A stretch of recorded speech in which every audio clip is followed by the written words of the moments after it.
Mr. Di Maio, welcome to our program. Grazie. Thank you. So you won. You got the no that you wanted in this referendum, and Mr. Renzi, the Prime Minister, has resigned. What do you think has to happen next?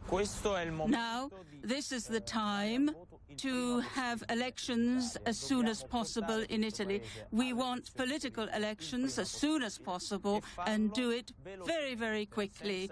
Everybody talks about you as a potential five-star prime ministerial candidate.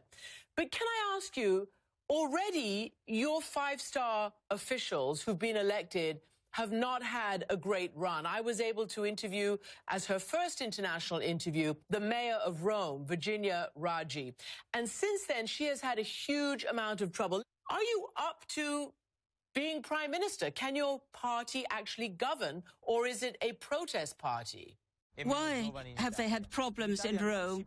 What has happened? It's the political parties that have been creating obstacles and creating hurdles that have to be overcome. Perhaps we didn't expect to find a city like Rome where things weren't working properly. But this is also valid for the government. Who wants to govern the country? You are asking, will we be able to change Italy? Certainly, we will have a government where our hands will be free, we'll be able to work.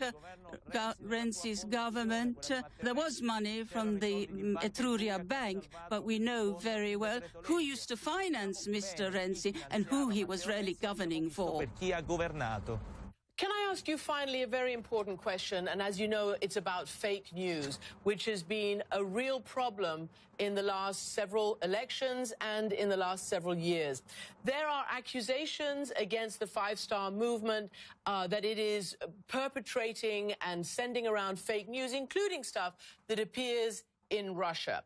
I know you have denied it, but I want you to specifically address these issues in the newspapers. For instance, one of your sites recently had a video that had been on Russia Today, which allegedly showed people, you said, protesting against Matteo Renzi and the referendum. In fact, it turns out that they were supporting him and his reform. And then another one, which Mr. Grillo himself posted recently in a piazza in Naples, suggesting the crowds had come to protest Mr. Renzi, and in fact it turned out it was a picture of a large audience gathered to hear Pope Francis. There's a problem there, Mr. Di Maio, isn't there?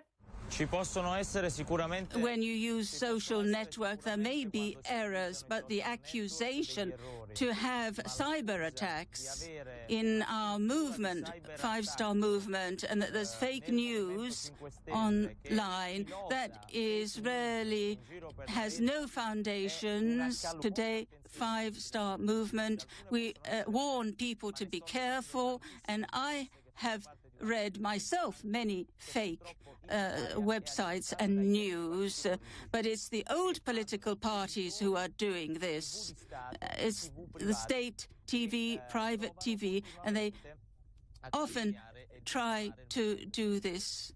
Just to finally wrap this up, Mr. Di Maio, are you going to take this seriously in your party and advise even your party leader, Mr. Grillo, to stop retweeting or posting fake news sites? In other words, to pay much more attention to this, because the one I mentioned was posted by Mr. Beppe Grillo himself. There's no need to advise Mr. Grillo. We're very aware and careful about the media. We are leader when it comes to social media. We are leaders there. We know what we're doing. We know how to manage this, and we have strategies. If there have been errors, we apologize, but absolutely it's not intended and it's not part of our policy or our structure, as newspapers have said. Luigi Di Maio, thank you very much indeed for joining us from Rome tonight. Grazie a lei. Arrivederci.